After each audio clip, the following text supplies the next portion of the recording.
At 23:45 on October 19, 1942, the humidity in the Solomon Islands was a physical weight, pressing down on the shoulders of Lieutenant Robert Lynch. He crouched behind the wheel of PT-48, his eyes straining against the suffocating darkness of Iron Bottom Sound.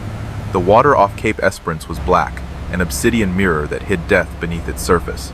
Lynch was watching 3 Japanese Daihatsu barges cut through that black water, their wakes glowing faintly with phosphorescence. He was 26 years old. He had survived 14 night patrols in one of the most dangerous stretches of water on Earth, and he had 0 confirmed kills to show for it. The barges were not just boats. They were lifelines for the Japanese Empire. They were moving 60 troops and tons of ammunition to reinforce the starving garrisons on Guadalcanal. These were the veins pumping blood into the enemy defense. Each barge carried a Type 92 heavy machine gun and was clad in steel plate armor thick enough to stop rifle rounds. Lynch had 4 Mark 8 torpedoes mounted on the deck of PT-48. These were heavy, complex weapons, each weighing over 2,000 pounds and carrying a 466-pound TNT warhead designed to break the keel of a destroyer. But here lay the cruel irony of the PT boat war. The minimum depth setting for a Mark 8 torpedo was 10 feet. The Japanese barges, flat-bottomed and utilitarian, drew only 5 feet of water. It was a problem of simple geometry that was costing American lives. Lynch knew that if he fired, his torpedoes worth thousands of dollars and capable of sinking a cruiser would pass harmlessly underneath the barge hulls, exploding uselessly in the mud or coral far beyond the target.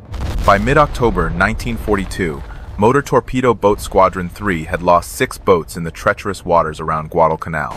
17 sailors had died, their bodies lost to the sharks and the currents. The pattern of these engagements was sickeningly simple and repetitive.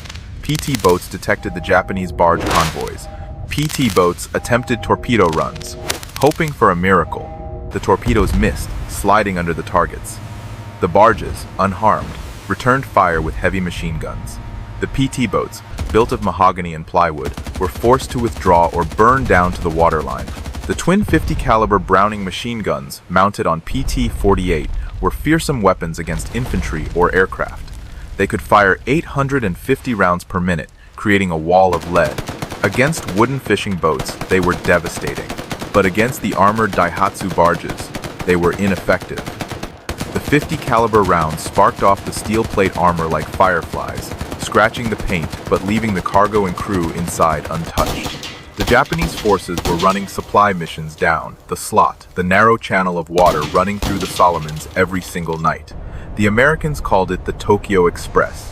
Destroyers and fast cruisers brought troops, ammunition, and food under the cover of darkness, retreating before American aircraft could catch them at dawn. When American aircraft made the destroyer runs too dangerous, the Japanese adapted. They switched to barges. Slower, smaller, harder to detect, and crucially, immune to PT boat torpedoes. The squadron commanders at Tulagi were desperate for solutions. They were watching the enemy reinforce right under their noses. Some crews, acting out of frustration, mounted single-shot Army M 337mm anti-tank guns on their bows. The crews removed the wheels, lashed the guns to timber planks with rope, and hoped for the best. One shot, manual reload. It was better than nothing, but barely. PT-109, commanded by a young Lieutenant John Kennedy, had mounted an M3 anti-tank gun the night before a patrol in August. The gun worked, in the strictest sense of the word. Kennedy's crew could fire 1 round. Then, amidst the chaos of combat, with tracers flying and the boat rocking violently, they had to reload manually. It was slow, clumsy, and dangerous. While they fumbled with the breech, Japanese machine guns raked the boat. It was not a sustainable tactic. The real problem, Lynch realized, was mathematics. A Daihatsu barge could carry 60 fully armed troops or 8 tons of supplies. The Japanese were running 20 to 30 barges per night past Guadalcanal.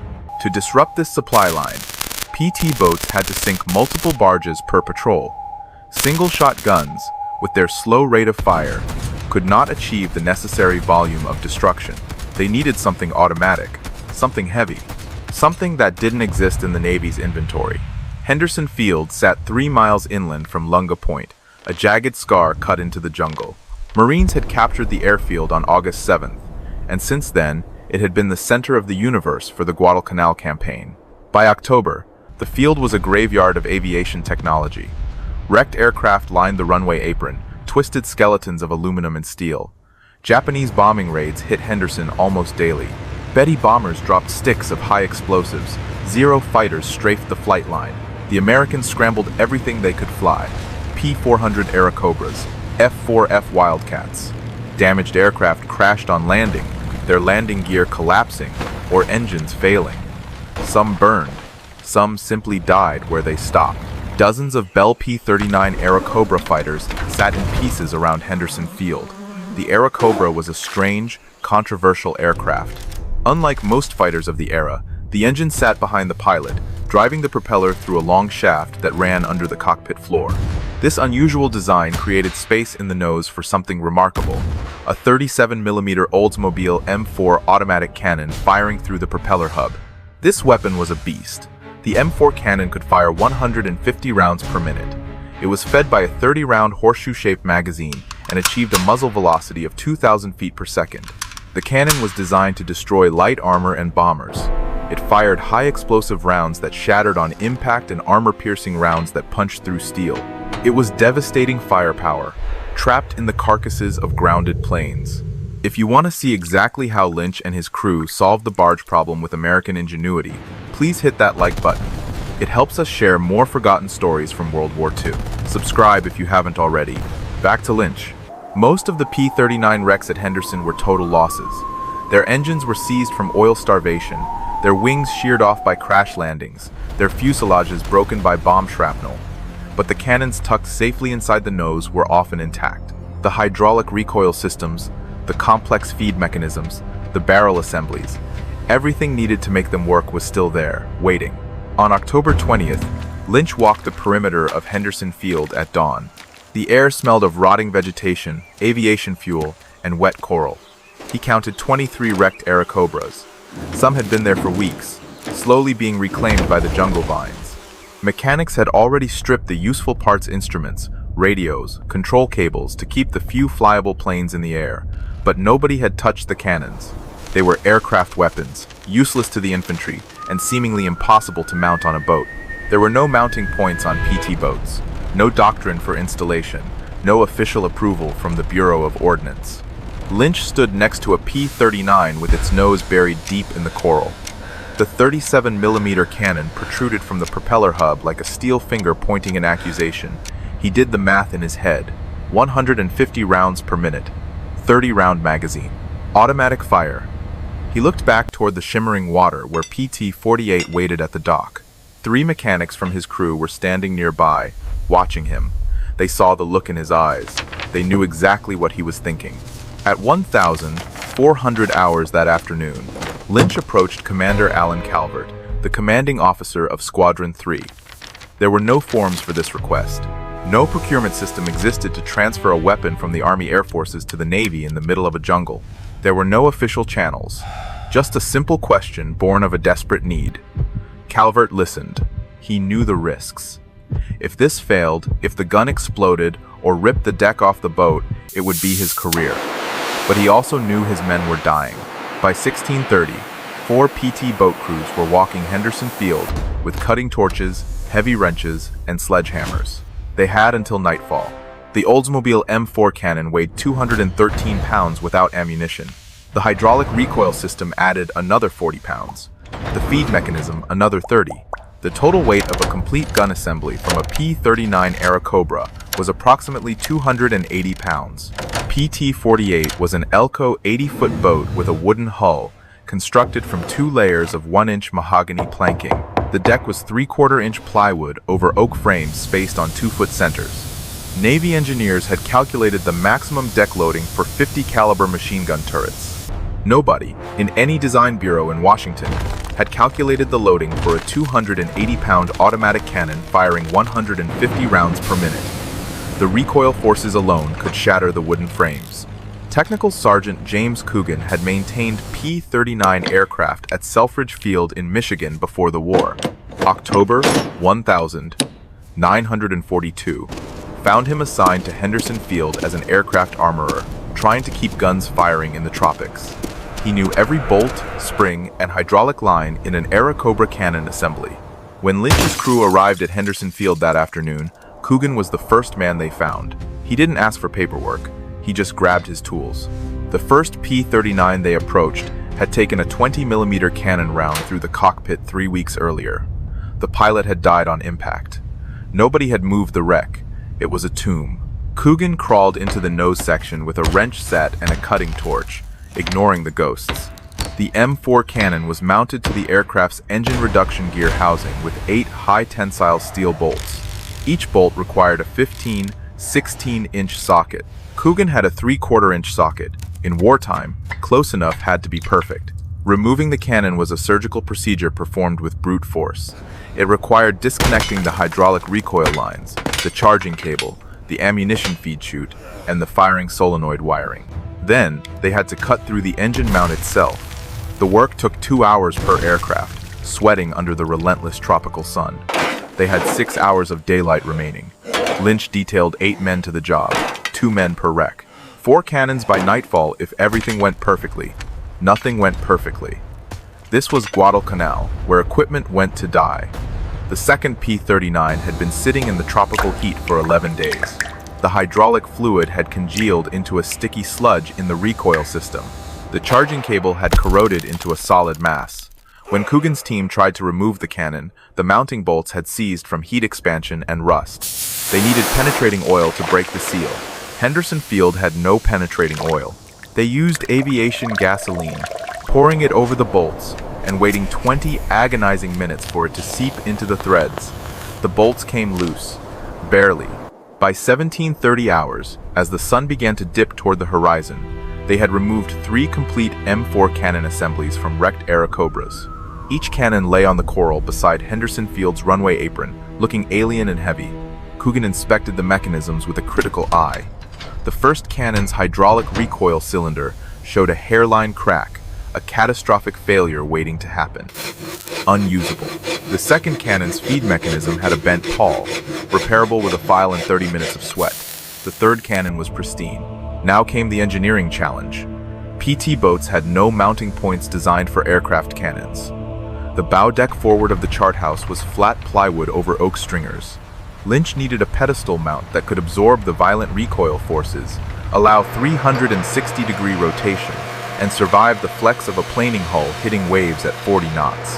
Henderson Field's machine shop consisted of 1 lathe, 1 drill press, and a welding rig powered by a finicky diesel generator. The shop had built engine mounts for damaged aircraft, repaired propeller hubs, and fabricated brackets for radios. Now, they needed to build a naval gun mount from scratch. Chief Machinist's mate Donald Frey designed the mount in 40 minutes using a grease pencil on a sheet of scrap aluminum. The design was simple because it had to be. Complexity was a luxury they didn't have. A steel base plate 12 inches in diameter, 4 bolt holes matching PT-48's deck framing, a vertical pipe section welded to the base, a rotating collar with bearing surfaces, a yoke to hold the cannon, all constructed from scrap steel salvaged from destroyed aircraft landing gear. Frey's team started welding at 18:15 hours. The generator powering the arc welder kept cutting out because Henderson Field was rationing diesel fuel. They welded in 5-minute intervals. Weld. Let the generator cool. Weld again. The sparks flew in the gathering dusk. The base plate took 40 minutes. The pipe section took 30. The rotating collar took an hour because the bearing surfaces had to be machined smooth. If the gun bound up in combat, men would die. By 2100 hours, they had a crude pedestal mount. It looked like something built in a high school shop class. The welds were ugly, bubbling, and uneven. The paint was scorched. The rotating collar had 3 degrees of wobble, but it would hold a 280-pound cannon, and it would rotate, probably.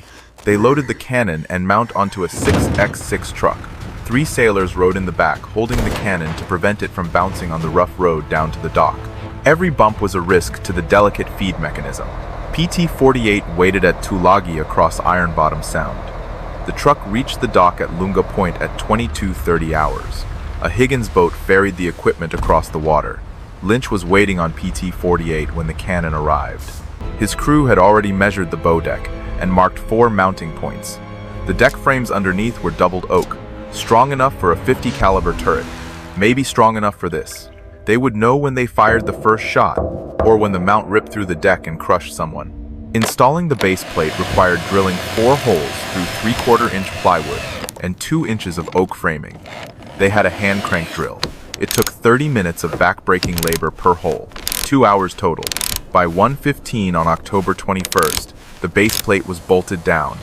They lifted the cannon onto the mount. The collar fit. The yoke held. The cannon elevated and depressed. It rotated. Not smoothly, grinding slightly, but it moved. Ammunition was a problem nobody had solved yet. The M4 cannon used a horseshoe-shaped magazine holding 30 rounds. The magazines were stored in the P-39's ammunition bay behind the cockpit. Each magazine weighed 40 pounds when loaded. PT-48 had no ammunition bay, no magazine storage, no quick reload system. They stacked 6 loaded magazines on the deck beside the gun mount, secured with canvas straps. In combat, a loader would hand-feed magazines while the gunner fired. It was crude, but functional, maybe.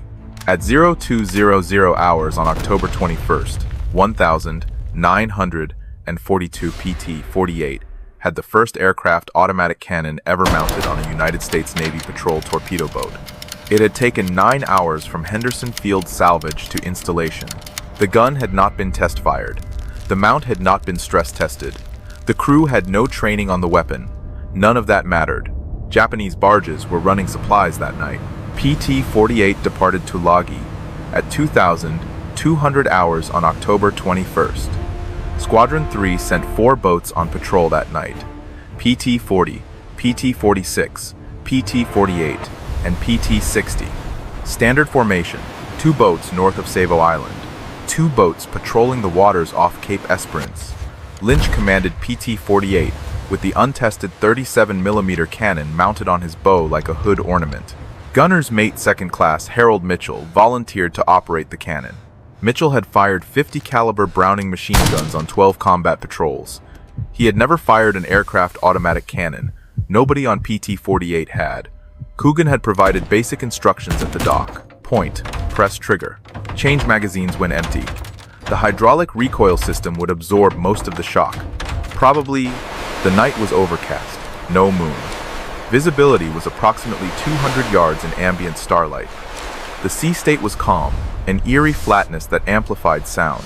PT-48 ran on 2 engines at 15 knots to reduce noise and wake signature. The 37mm cannon on the bow pointed forward into the gloom. Mitchell sat behind it on an ammunition box with 6 loaded magazines stacked within reach, his hands sweating on the grips. At 23:55 hours, PT-48's radar operator detected surface contacts bearing 320 degrees at 4,000 yards. 4 contacts. Speed approximately 8 knots. Lynch altered course to intercept. The contacts were consistent with Daihatsu barges running supplies down the slot. American doctrine for PT boat attacks required closing to 1,000 yards before launching torpedoes. Optimum torpedo range was 800 yards. Closer range increased hit probability but exposed the PT boat to lethal return fire. Against barges with torpedoes that could not hit them, the doctrine was worthless. Lynch needed to get close enough for Mitchell to fire the cannon effectively. He had to bring the fight into point-blank range. At 3,000 yards, Lynch could see the barges silhouetted against the darker water. 4 Type A Daihatsu barges in line formation. Each barge was 49 feet long with a 14-foot beam, powered by a single diesel engine. Maximum speed, 12 knots. Each barge carried a Type 92 heavy machine gun mounted amidships. The barges were transporting troops. Lynch could see the shapes of men sitting on the deck, rifles across their knees. PT-48 closed to 1,500 yards. Mitchell charged the 37mm cannon using the manual charging handle. The mechanical clack sounded deafening in the silence. The mechanism worked. The first round seated in the chamber. He flipped the safety off. The cannon was ready to fire. Nobody knew what would happen next. At 1,000 yards, the lead Japanese barge detected PT-48. The Type 92 machine gun opened fire immediately. 7mm rounds stitched the water 30 yards short of the PT boat, kicking up sprays of white foam. The gun's tracer rounds drew angry orange lines across the black water. Lynch maintained course. He was committed now. There was no turning back. Mitchell opened fire at 800 yards. The 37mm cannon roared. The muzzle flash lit the entire bow deck white, blinding the crew for a split second. The recoil drove the gun backward in its mount with violent force. The deck flexed visibly. The pedestal mount held. The cannon fired. Mitchell kept his finger on the trigger, fighting the vibration. The M4 cycled at 150 rounds per minute, 2.5 rounds per second. The horseshoe magazine held 30 rounds. Mitchell emptied the magazine in 12 seconds of sustained fury. The high explosive rounds hit the lead barge along its waterline. Each round exploded on impact. The first 3 rounds punched through the steel plate armor like it was cardboard, shredding the metal. The 4th round detonated inside the troop compartment. The barge's diesel fuel tank ignited. Orange flame erupted from the center of the barge, illuminating the horror. Men jumped into the water, their uniforms burning. The barge continued forward for another 50 yards, a floating pyre, before it settled by the bow and stopped. Mitchell yanked the empty magazine off the cannon. The horseshoe feed system came away clean, smoking in the night air. He grabbed the second magazine and slammed it onto the feed mechanism. The loading process took 8 seconds. Too long. In combat, 8 seconds was an eternity where you could die 3 times over. But it worked. The second barge in the Japanese formation turned hard to port, attempting to break away into the darkness. PT-48's helmsman followed, wrenching the wheel. Lynch closed to 600 yards. Mitchell fired the second magazine. 30 rounds in 12 seconds. 22 rounds hit the barge. The barge's armor stopped the first 5 rounds. The 6th round penetrated. The 7th found something volatile. The barge exploded. Not burned. Exploded. The blast was visible for miles. A sudden sunrise in the middle of the night. Ammunition cook-off. The barge disintegrated into splinters and twisted metal. The 3rd and 4th barges scattered in panic. One turned north toward Savo Island. One turned south toward Guadalcanal. PT-48 pursued the southern barge. Mitchell loaded his 3rd magazine. The mount's rotating collar was binding from heat expansion. The friction was welding the metal together. He had to muscle the gun to track the target, using his entire body weight. The bearing surfaces that Frey had machined were already wearing under combat stress. At 700 yards, Mitchell fired the 3rd magazine. The barge returned fire with its Type 92 machine gun. 7.7mm rounds hit PT-48's bow. One round punched through the plywood deck 18 inches from Mitchell's position, sending splinters into his leg. He did not stop firing. The 37mm rounds walked up the barge from stern to bow, a line of explosions. The barge's engine died. The barge lost way and drifted. Men were abandoning into the water. The barge did not sink immediately, but it was no longer combat effective. It was dead in the water. PT-48 broke off the attack at 0020 hours. Mitchell had fired 90 rounds from the 37mm cannon. 3 magazines. The gun had not jammed. The mount had not failed.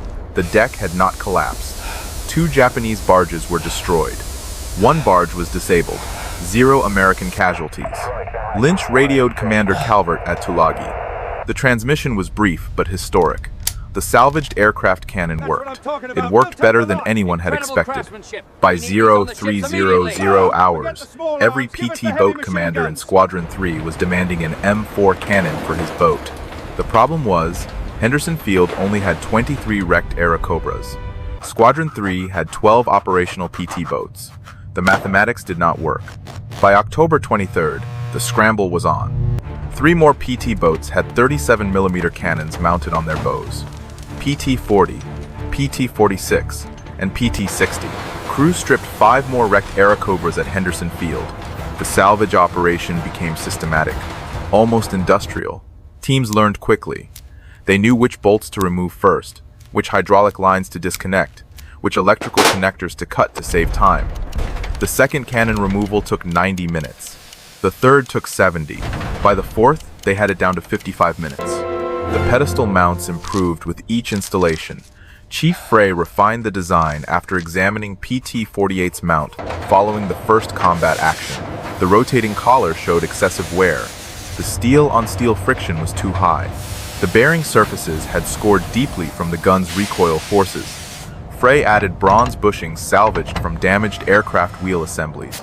The bushings reduced friction and heat. The second-generation mounts rotated smoothly, even under the violent stress of combat loading. Ammunition supply became the immediate bottleneck. Henderson Field's armory had horseshoe magazines for P-39 aircraft. Each magazine held 30 rounds. But the magazines were designed for aircraft combat, where a pilot might fire a 2-second burst. Aerial engagements lasted seconds. PT boat actions against barges could last 20 minutes or more. Mitchell had fired 90 rounds in PT-48's first engagement alone. The boat carried 6 magazines, 180 rounds total. It wasn't enough.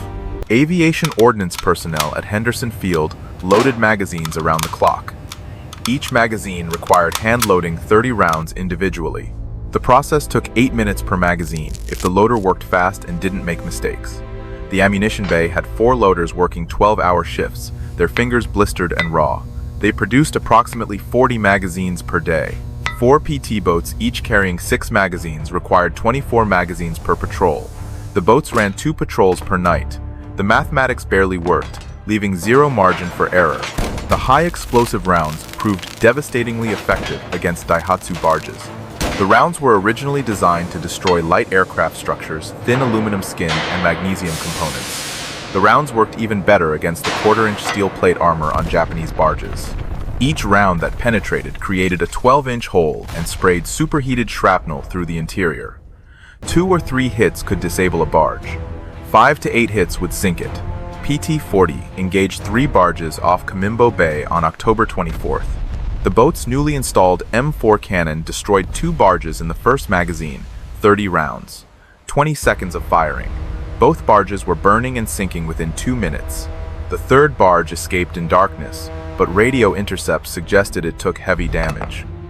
Squadron 3 was learning that the 37mm cannon changed PT boat tactics fundamentally.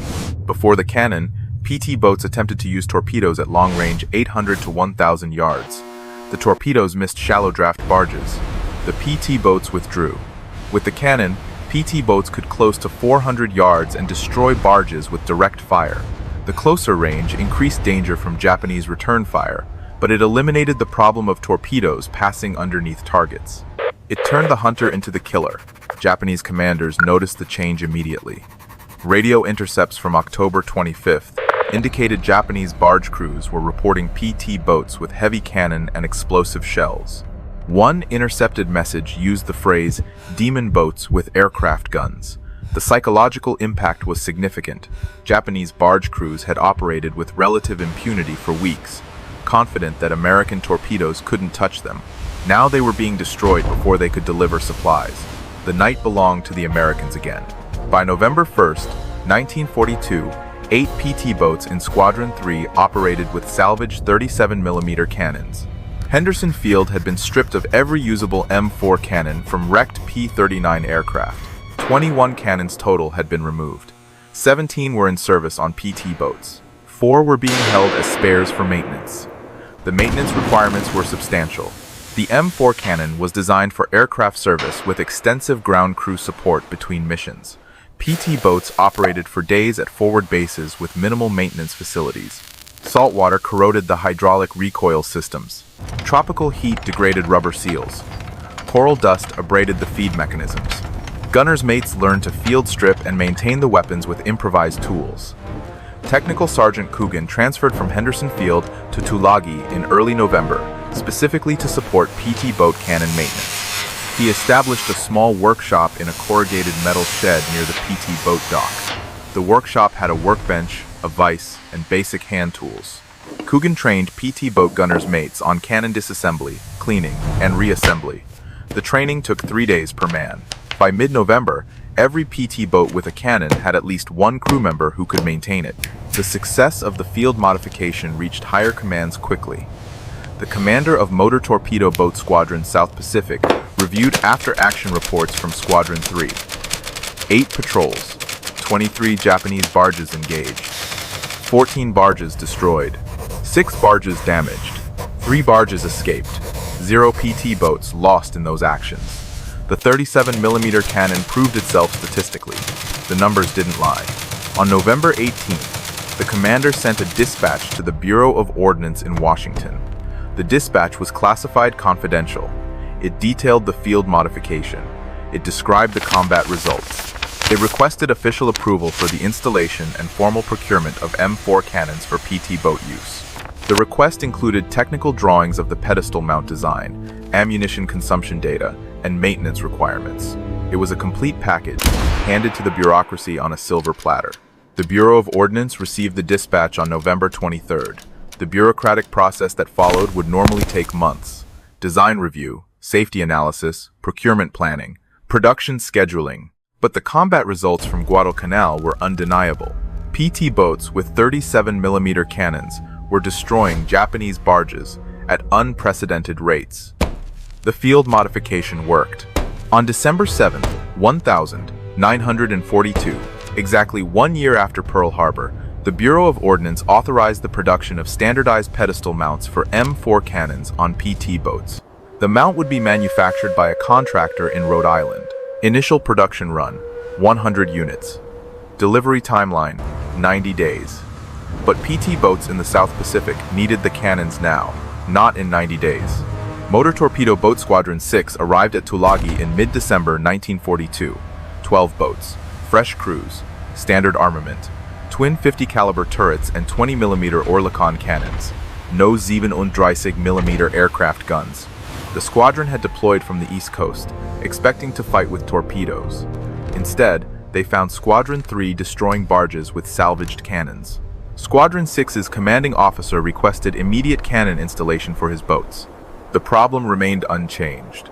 Henderson Field had no more wrecked P-39 aircraft to salvage. Every flyable Airacobra was in service with the 13th Air Force. Squadron commanders could not strip guns from operational aircraft. The supply of salvaged cannons had reached its limit.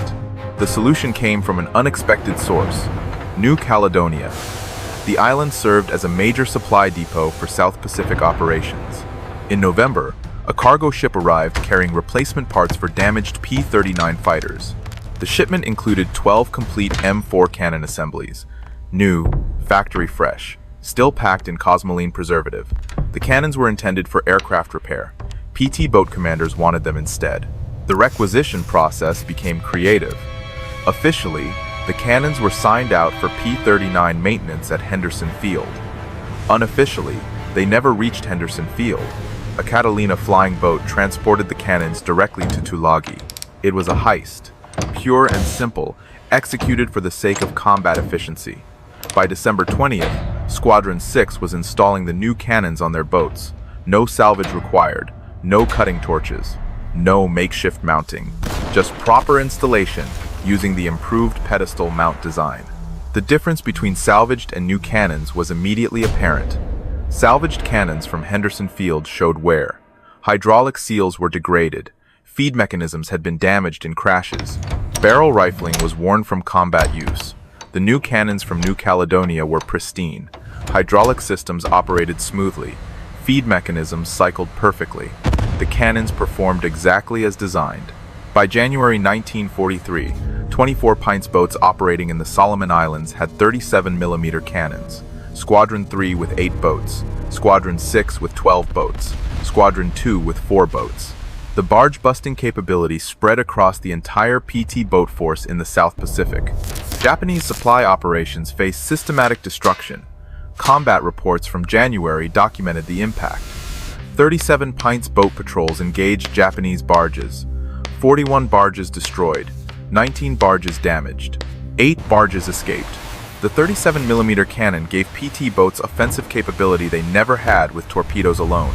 More importantly, PT boat losses decreased. From September through November, Squadron 3 had lost 6 boats. From December through February, with cannons installed, only 2 boats were lost.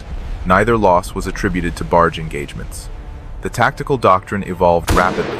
PT boats learned to attack barges in pairs.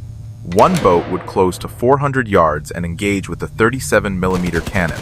The second boat would provide suppressive fire with 50 caliber machine guns and stand by for torpedo shots if larger vessels appeared. The paired tactics maximized firepower while minimizing risk. Ammunition consumption became predictable. An average barge engagement required 2 to 3 magazines, 60 to 90 rounds. Complete destruction of a Daihatsu barge required approximately 40 to 50 hits depending on where the rounds struck. Fuel tanks. Engine compartments. Troop areas. Each vulnerability produced different results. Crews learned to aim for specific target points to maximize effectiveness. The Japanese adapted their tactics in response. Barge convoys began traveling with destroyer escorts. The destroyers would engage PT boats at long range with 5-inch guns while the barges scattered.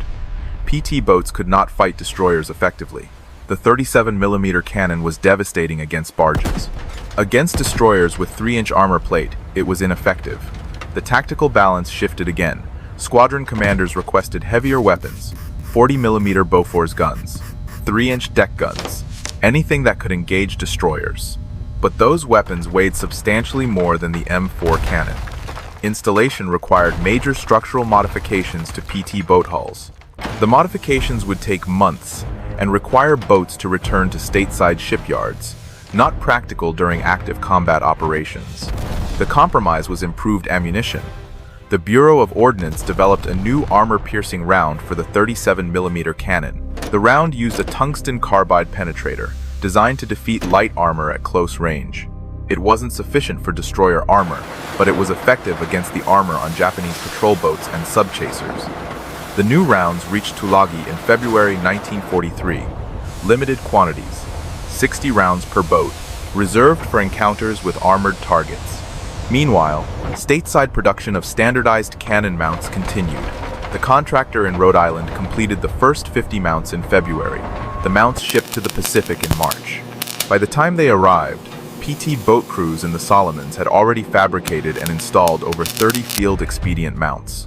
The factory mounts were better engineered, stronger welds, precision machining, proper bearing surfaces. But they served the same function as the improvised mounts built in Henderson Field's machine shop months earlier. Motor Torpedo Boat Squadron 8 deployed to New Guinea in March 1943. The squadron operated along the northern coast supporting MacArthur's advance. Japanese forces used barges extensively to move troops between bases. The same tactical problem that existed at Guadalcanal appeared here. PT boats with torpedoes that could not hit shallow draft targets. Squadron 8 arrived, equipped with 37mm cannons as standard armament, factory mounts, new M4 cannons, adequate ammunition supplies.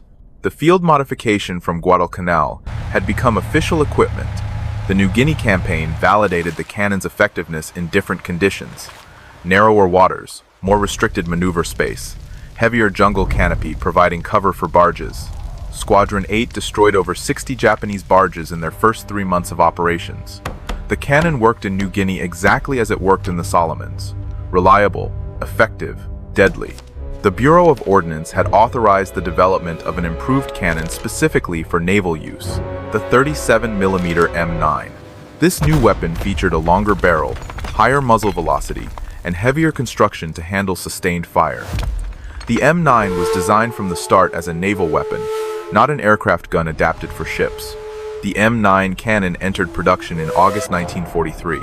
Manufactured by Colt's Patent Firearms Company in Hartford, Connecticut, the weapon weighed 405 pounds, nearly double the weight of the M4. The longer 78-inch barrel produced a muzzle velocity of 3,000 feet per second, 50% faster than the M4. The increased velocity meant a flatter trajectory and significantly better armor penetration. The first M9 cannons reached the Pacific in October 1943. Motor Torpedo Boat Squadron 15 received 24 weapons for installation on their boats. The installation required reinforced deck structures because of the additional weight. Naval architects designed strengthened mounting points with steel plate backing under the plywood deck. The modifications added 200 pounds of structural reinforcement per boat. Testing the M9 revealed immediate advantages. The higher muzzle velocity extended the effective range to 1,000 yards. The M4 had been effective to 600 yards. The additional 400 yards of range meant PT boats could engage barges before entering the effective range of Japanese return fire. Fewer American casualties, more successful engagements. The M9 used the same 30-round horseshoe magazine as the M4, but the higher chamber pressure meant the magazines had to be loaded with precise consistency. Variations in seating depth could cause feed failures. Armory personnel developed new loading procedures. Each round was checked for proper seating. Each magazine was function tested before issue. The quality control added time but eliminated combat malfunctions. By January 1944, the 37mm cannon had become standard factory equipment on PT boats. Elko Naval Division installed M9 cannons on boats during construction at their Bayonne, New Jersey facility. Higgins Industries in New Orleans did the same. New PT boats rolled off production lines with cannons already mounted. Properly engineered, structurally sound, fully integrated into the boat's design. The field modification from Henderson Field had taken 18 months to become official doctrine. October 1942 to January 1944. From salvaged aircraft parts to factory standard equipment, the progression demonstrated how successful field innovations could transform naval operations when commanders documented results and higher headquarters listened. Squadron commanders in the Mediterranean requested 37mm cannons for their boats in early 1944. PT boats operating off Italy faced similar problems to those in the Pacific. German F-lighters and Italian MAS boats used shallow draft hulls. American torpedoes missed or passed underneath. The squadrons needed the same barge-busting capability developed in the Solomons. Motor torpedo boat squadrons 22 and 29 received M9 cannons in March 1944. The Mediterranean tactical environment differed significantly from the Pacific. Narrower seas, more concentrated enemy defenses, heavier coastal artillery. But the cannon's fundamental effectiveness remained unchanged. High rate of fire, explosive rounds, effective against lightly armored targets. Mediterranean PT boats engaged German convoys off the Italian coast throughout spring and summer 1944. The cannons proved equally effective against German vessels as they had against Japanese barges. One engagement off Anzio in April demonstrated the weapon's capability. PT-208 engaged 4 German F-lighters attempting to evacuate troops from the beachhead. The boat's M9 cannon destroyed 2 lighters and damaged a third in a 15-minute engagement. Total ammunition expenditure, 120 rounds. The return to the Philippines in October 1944 brought PT boats back to the same waters where the war had started for them nearly 3 years earlier. Motor torpedo boat squadrons operated in Leyte Gulf supporting the invasion. Japanese forces used every available vessel to move reinforcements, barges, small freighters, fishing boats, anything that could carry troops or supplies. PT boats with 37mm cannons systematically destroyed this traffic.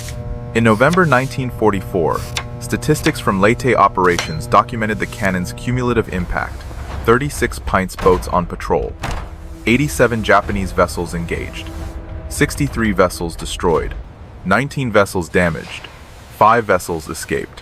The PT boats achieved these results with minimal losses.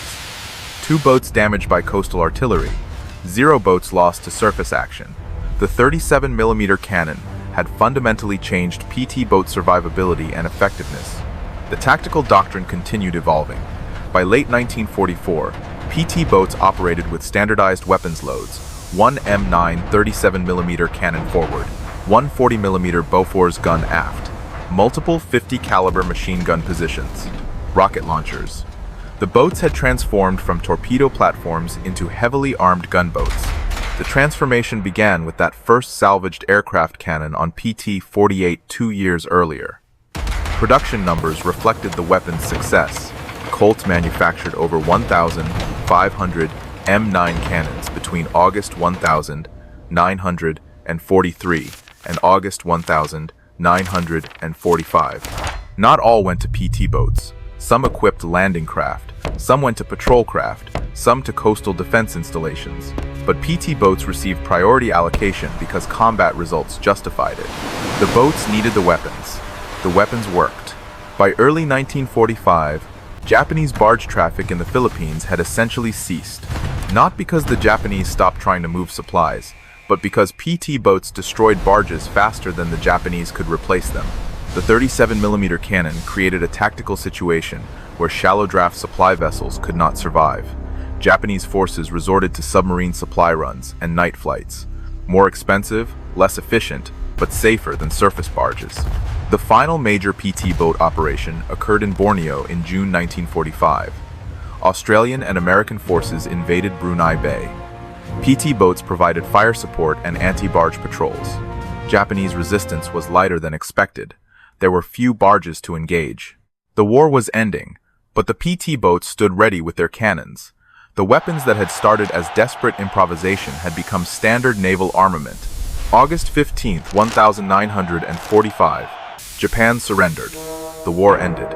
531 Pints boats had served during World War II. 99 were lost to enemy action, accidents, or weather. 432 survived. Nearly all of them carried 37mm cannons.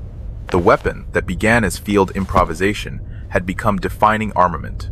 Post-war analysis by the Navy's Bureau of Ships examined PT boat effectiveness across all theaters.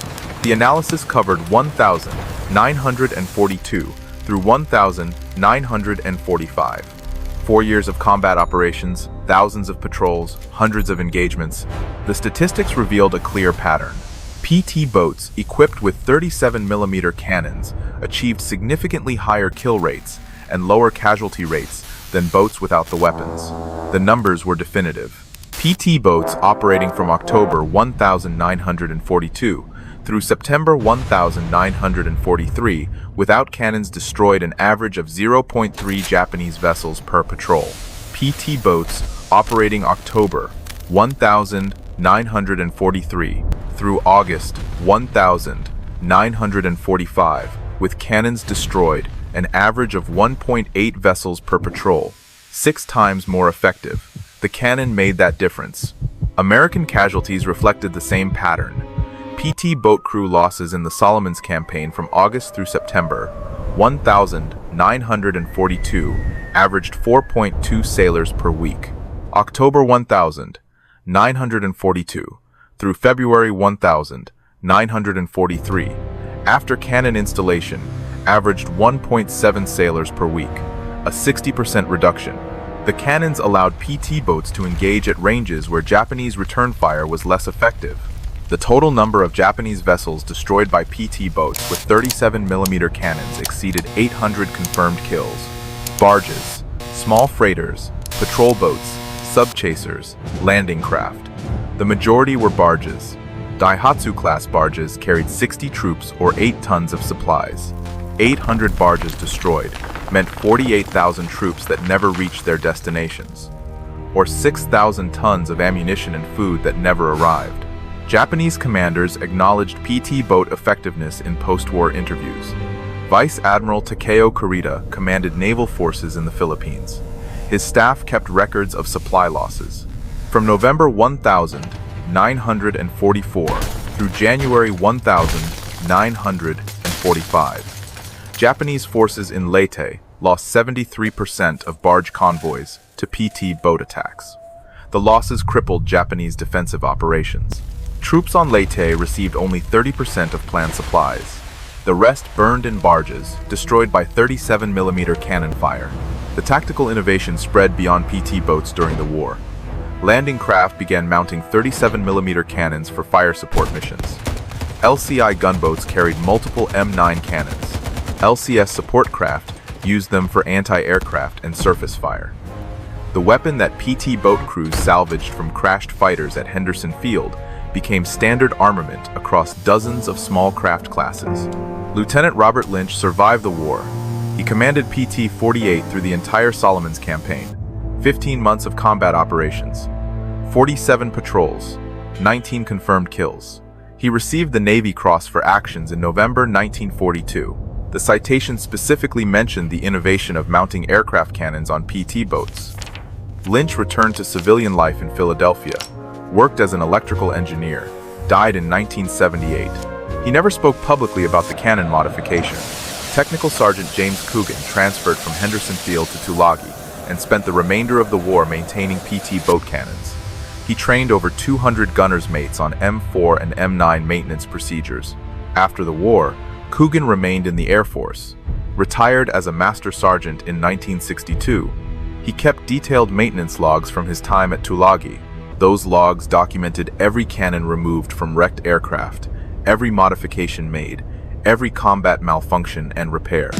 The logs survived and reside in the National Archives. Chief Machinist's mate Donald Frey designed the original pedestal mount in Henderson Field's machine shop. His crude design became the basis for factory production mounts, manufactured 18 months later. Frey received no recognition for the innovation during the war. No medal, no commendation. He remained at Henderson Field until December 1943, transferred to Pearl Harbor for submarine maintenance duty. After the war, he returned to Tacoma, Washington, worked at a shipyard, died in 1991 at age 73. Gunner's mate second class Harold Mitchell fired the first 37mm cannon shot in anger from a PT boat, October 21st, 1942. He survived that engagement and 42 more patrols. Mitchell transferred to PT 109 inches, January 1943 as gunnery instructor. He taught crews how to operate the salvage cannons effectively. Mitchell received a Bronze Star for actions at Vella La Vella in August 1943. After the war, he worked for Boeing in Seattle. Died in 2006. The final production M9 cannon left Colt's factory in Hartford on August 10, 1945, 5 days before Japan surrendered. The weapon never saw combat. It was assigned to PT 809 stationed at Samar in the Philippines. The boat was decommissioned in October 1945. The cannon was placed in storage at Subic Bay. Disposition unknown. Of the 531 pints boats that served during World War II, only 12 survive today. 8 are preserved as museum vessels. 4 remain in private ownership. Most of the survivors retain their 37mm cannon mounts. Some have operational M9 cannons. PT 617 at Battleship Cove in Fall River, Massachusetts, displays a functional M9 on its bow mount. The mount is the factory standard design, developed from Frey's improvised pedestal at Henderson Field. The weapon's development path was unusual for naval ordnance. Most weapon systems follow a standard process. Requirements identified, design specifications written, prototypes built, testing conducted, production authorized, deployment planned. The 37mm cannon on PT boats followed none of those steps.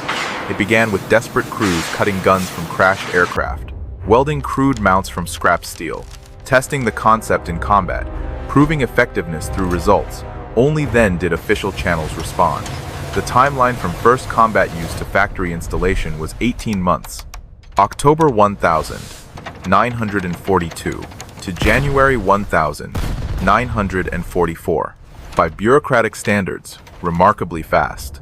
By combat standards, painfully slow. PT boat crews in the Solomons needed the weapons in October 1942. They got them by building the weapons themselves. Official approval came after the innovation had already proven itself. The innovation succeeded because it solved a real tactical problem with available resources. Japanese barges carried troops and supplies. American torpedoes could not hit them. PT boat crews needed a weapon that could. Wrecked aircraft at Henderson Field provided that weapon. The crews simply connected the need to the solution. Military organizations typically resist field modifications. Unauthorized equipment creates maintenance problems. Non-standard installations complicate logistics. Safety concerns multiply. Liability increases. The institutional preference is always for controlled development and approved procurement. But combat does not wait for procurement cycles. Commander Alan Calvert authorized the first cannon installation without higher approval. He took institutional risk. If the mount had failed and killed crew members, Calvert would have faced court-martial. If the installation had damaged PT-48's hull, he would have answered for destroyed Navy property. He authorized it anyway, because his boats needed to survive. The results justified his decision. Bureau of Ordnance deserves recognition for responding appropriately. When Commander Motor Torpedo Boat Squadron South Pacific sent the dispatch in November 1942, detailing the field modification, Bureau of Ordnance could have rejected it. Unauthorized modification, non-standard installation, liability concerns. Instead, they evaluated the combat results. 14 barges, destroyed in 8 patrols. 0 PT boat losses. The data was compelling. Bureau of Ordnance approved the concept and authorized production. The contrast with other services is instructive. The Army rejected dozens of field modifications during World War II. Sherman tank crews welding sandbags or concrete for extra armor were often ordered to remove them. Stress on suspension. Unauthorized modification. The Navy accepted the PT boat cannon modification because the need was undeniable and the results were indisputable. The system worked because individuals took initiative, and the institution validated that initiative with resources. Why did this specific modification succeed when so many others failed? It came down to the unique culture of the PT boat squadrons. These were small crews, often operating independently, far from the flagship. They attracted a certain type of sailor, independent, resourceful, perhaps a bit reckless. They were the mosquito fleet, stinging the enemy and running away. That operational freedom fostered innovation. They didn't have the rigid hierarchy of a battleship. If a machinist's mate had a good idea, the skipper listened. If the skipper had a crazy idea, the crew made it happen. The 37mm cannon became the most successful field-modified weapon adopted by the Navy during World War II. Other modifications included radar installations, rocket launchers, and radio equipment. But none had the same direct combat impact. None went from salvage components to factory-standard equipment as quickly. None proved as consistently effective across multiple theaters. The lesson transcended the specific weapon. Innovation in combat requires commanders willing to take risk, crews willing to experiment, higher headquarters willing to evaluate results over doctrine. The bureaucratic system that approved the 37mm cannon in 18 months was remarkable not because 18 months was fast, but because the system approved it at all. Modern military innovation follows similar patterns. Special operations forces modify equipment constantly. Combat units adapt weapons to specific environments. The difference between successful and failed innovations often depends on documentation and command support. Lynch documented his results. Calvert supported the modification. Bureau of Ordnance evaluated the data. The system worked. The sailors who improvised the first cannon installation at Henderson Field in October 1942 could not have predicted their modification would become standard equipment. They solved an immediate problem using available materials. The innovation succeeded because the problem was real, the solution was practical, and the results were measurable. 800 Japanese vessels destroyed by PT boats with 37mm cannons proved the concept. PT boats earned their reputation through innovations like the 37mm cannon. The boats themselves were not technologically sophisticated. Wooden hulls, gasoline engines, simple weapons. What made them effective was crew ingenuity, the willingness to adapt, to improvise, to take salvage aircraft parts and make them work on boats. That spirit defined PT boat operations throughout the war. Japanese commanders called PT boats Devil Boats and Green Dragons. The names reflected respect earned in combat. PT boats operating at night, attacking from unexpected directions, destroying supply convoys. The 37mm cannon amplified that effectiveness. The weapon gave PT boats offensive capability that matched their tactical mobility. The story of the 37mm cannon on PT boats required this detail because the innovation was not simple. It involved multiple people, technical challenges, bureaucratic processes, combat testing, institutional adoption. Each step mattered. Each contributed to success. If this story moved you the way it moved us, do me a favor, hit that like button. Every single like tells YouTube to show this story to more people. Hit subscribe and turn on notifications. We're rescuing forgotten stories from dusty archives every single day. Stories about PT boat crews and Navy mechanics who saved lives with salvaged aircraft, cannons, and improvisation. Real people, real innovation. Drop a comment right now and tell us where you're watching from. Are you watching from the United States, United Kingdom, Canada, Australia? Our community stretches across the entire world. You're not just a viewer. You're part of keeping these memories alive. Tell us your location. Tell us if someone in your family served in the Pacific. Just let us know you're here. Thank you for watching. And thank you for making sure Lynch, Mitchell, Frey, and Coogan don't disappear into silence. These sailors turned crashed fighters into naval weapons. They deserve to be remembered, and you're helping make that happen.